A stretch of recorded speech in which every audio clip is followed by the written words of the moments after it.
자, 어제 양승태 전 대법원장의 재판 거래 의혹을 전해드렸는데요. 파장이 커지면서 양승태 전 대법원장에 대한 무더기 고발장이 쏟아지고 있습니다.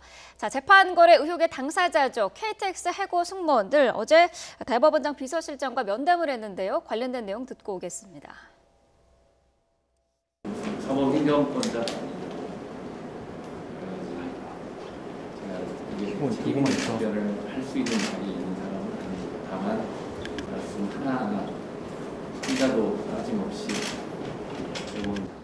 대법원에서 먼저 그 원인을 제공해 놓고도 아무런 책임이나 우리들의 이야기를 들으려고 하는 태도조차 보이지 않고 있다는 모습에 너무 분노했고, 대법원장님을 정말 찾아 헤매는 그런 상황이 벌어졌기 때문에 어제 그렇게까지 저희가 강하게 면담 요구를 할 수밖에 없었던 이유라고 생각합니다.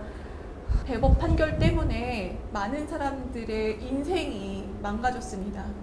우리는 이것을 누구한테 물어야 되는지 좀 하소연하고 싶고, 그리고 분명한 대답을 듣고 싶습니다. 네.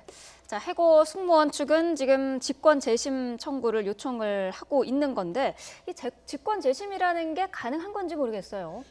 그런데 민사에서는 직권 재심이 없어요. 네. 그러니까 형사 판결에서는 직권 재심이 주로 검사가 피고인의 이익을 위해서 재심 청구하는 걸 보통 직권 재심이라 하고요. 네. 그다음에 이제 5.18과 관련된 법 같은 데서 보면 굉장히 이전에 형사 판결 받은 분 중에서 억울한 분들이 있잖아요. 네. 그런 분들을 위해서 검사가 이제 직권 재심을 청구해서 이제 무죄를 받는 사람이 굉장히 많습니다.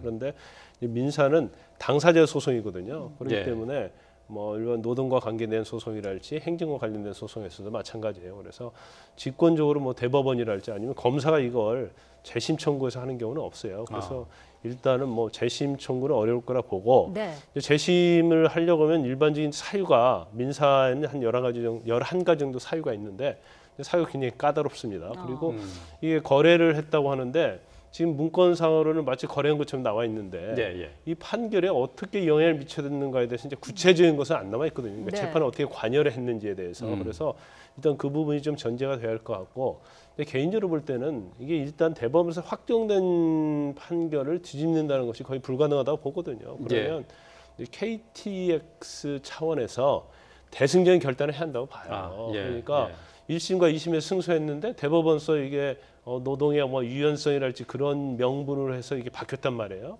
그래서 뭐 자살한 분도 있고, 그다음에 1심, 2심에서 이겼기 때문에 코레일 측에서 일단 가지급금을 지급했어요. 근데 이 재판이 굉장히 오래 걸렸잖아요. 그 돈 자체가 1억 가까이 되는데 가지급금 받았어요. 그런데 대법원서 판결이 바뀌면서 가지급금 도로 내놔라.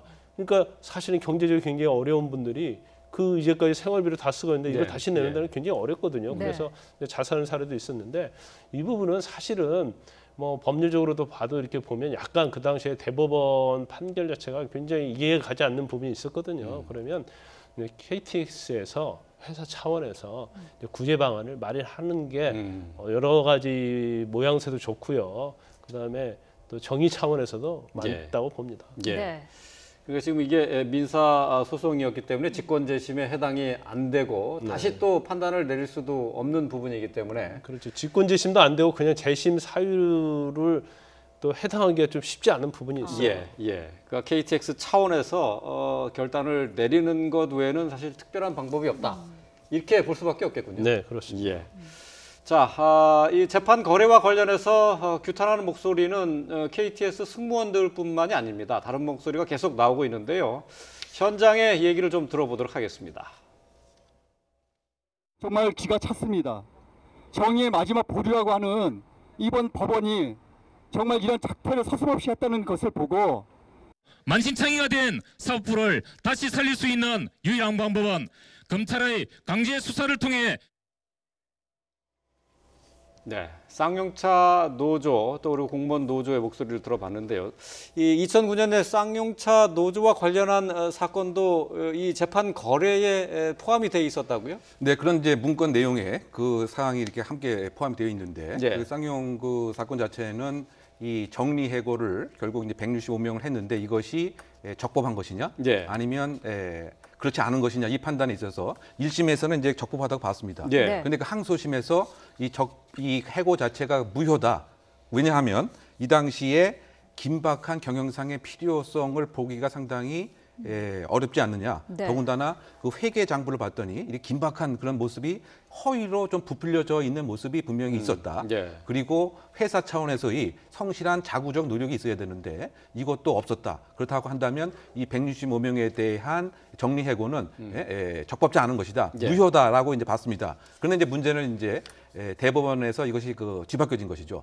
지금까지 논리를 완전히 그 반대로 뭐 예를 들면은 경기 불황적 측면에서 경영상의 판단으로 이렇게 해고한 것은 불가피한 그 사항이었다. 예. 이렇게 판단을 한 것이고요. 네. 그다음에 회계와 관련된 그 문제도 앞으로의 예측 상황을 보면 반드시 부풀려진다고 판단할 수가 없다. 그런 나름대로의 정상적인 성실한 노력을 다했다. 뭐 이러다 이제 보니까 이것으로 인해서 질병 또는 자살한 이런 그 쌍용 전 직원들이 약 25명이 되고 또 165명이 여전히 소위 말해서 적합하지 못하다고 판단된 것이 왜 이렇게 180도로 바뀌었느냐. 예. 그래서 네. 지금 와서 그 봤더니 문건에 그와 같은 내용이 함께 있기 때문에 그렇다고 본다면 혹시 사법 거래에 의혹이 있는 것은 아닌가 이렇게 의혹을 갖고 있는 것인데요.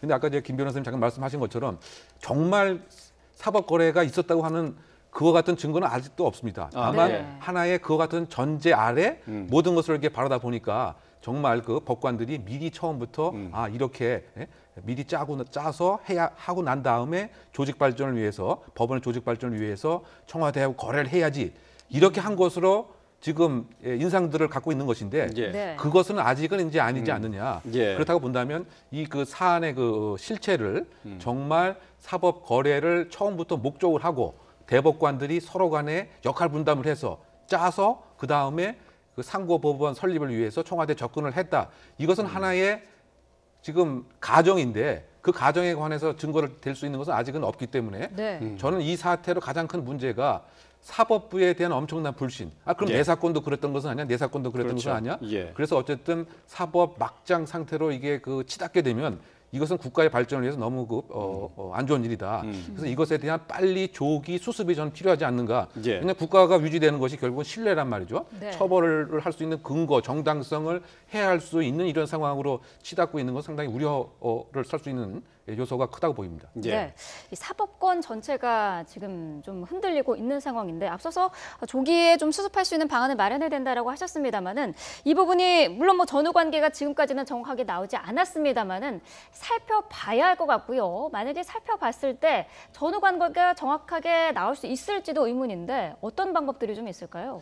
그 이제 판결 자체에 영향을 미쳤느냐, 영향 미칠 가능성 상당히 있다고 저는 봐요. 영향 미치는데 관여 정도가 어느 정도냐 중요하다고 봐요. 그런데 네.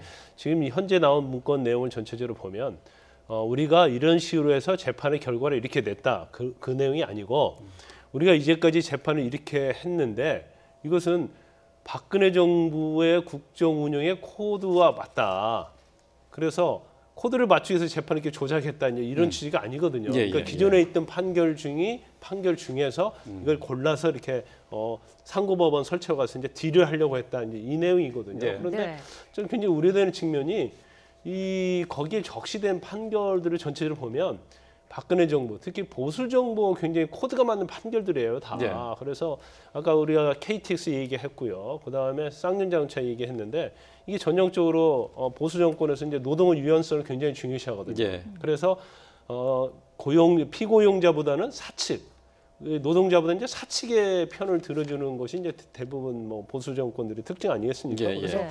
근데 그러한 것들 그리고 사실 정부 자체의 어떤 이미지와 관련된 것들, 뭐 예를 들어서 원세훈 전 국정원장 댓글 사건이랄지, 뭐 박지원 의원의 어떤 일부 유죄 부분이랄지, 예. 그다음에 킥과 관련된 부분도 사실은 사측의 어떤 그러니까 가진 자편을 좀 들어주는 그런 판결들이거든요. 예. 네. 그러면 이게 단지 나중에 결과가 나와서 우리가 이렇게 잘하고 있다는 걸 보여주는 것인지 아니면 판결 전부터 양승태 전 대법원장이랄지 아니면 법원 행정처에서 뭔가 판결에 개입을 하고 영향을 미쳐서 이런 결과가 나온 것인지 저는 그 부분을 밝히는 것이 제일 중요하다고 봐요. 그래서 지금 특조단에서는 굉장히 아마 좀 당황스럽고 어려운 점이 있을 겁니다. 왜냐하면 이게 실질적으로 밝혀서 그런 부분이 만약에 외부로 드러나면 그냥 완전 사법부의 훼손 정도가 아니고 사법부가 붕괴되는 거거든요. 그래서 그렇지만 그래도 짚고 넘어가야지 이게 반복이 되지 않겠습니까? 그래서